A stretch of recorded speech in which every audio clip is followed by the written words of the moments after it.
Hey, I just want to thank you for coming here. And I have a question that more relates to the second half of your discussions regarding capitalism and I guess like the current this current status of upwards mobility present in America.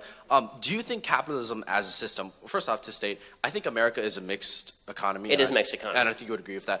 In generally, do you think the rise of automation is going to change the way conservative values approach the possibilities of moving upwards into society? And does that then necessitate possibilities like a universal basic income? And if not that, then what other solutions? Yeah, so this is a great question, and I think it's becoming of increasing concern given the level of automation that's happening in the society. The vast majority of manufacturing jobs in the United States, contra Trump, have not been lost to Mexico and China. They've been lost to automation. Right? 85% of all those jobs have been lost to machines.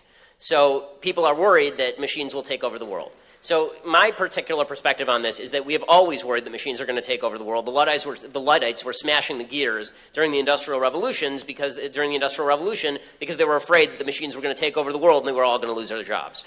Okay, we never could, like there are certain things that we never would have imagined as jobs that are now full sectors of the economy. Like 40 years ago, if you wanted a cup of coffee, you went to a diner and got a cup of coffee for 5 cents. And now you have an entire massive industry dedicated to specializing in making you precisely your type of coffee.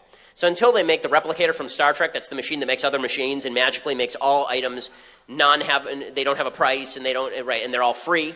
Once that happens, then universal basic income probably isn't even necessary. I mean, if you can actually just create everything with machines and everything is extraordinarily cheap, the price of everything drops near zero and you don't need much income to live on. So there's that. I don't think we're there in the economy yet.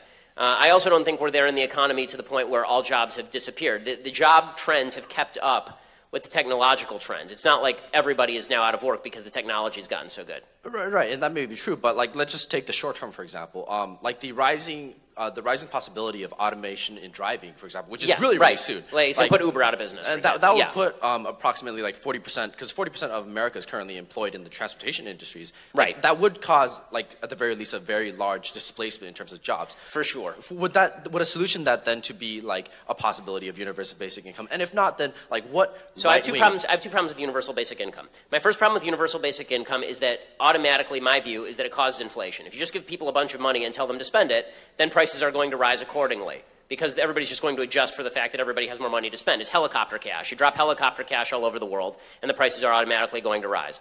Well, the prices, the money would still be backed up by like physical goods, though, because robots are still the one producing those physical goods. So it's not like there's a right. And so, but now you're getting back to my first point, which is that if robots are producing everything, then we're all cool, and who cares? They'll just keep producing everything forever, and we're happy. So then, I guess in your case, then so once the robots make everything free, then yes, I'm for universal basic income because everything's free. But until we have utopia and the robots make everything for free, there will be scarcity in the market. And as long as there's scarcity in the market, there needs to be a pricing system for that scarcity, because otherwise you're not going to produce more of that. You're going to produce less of it.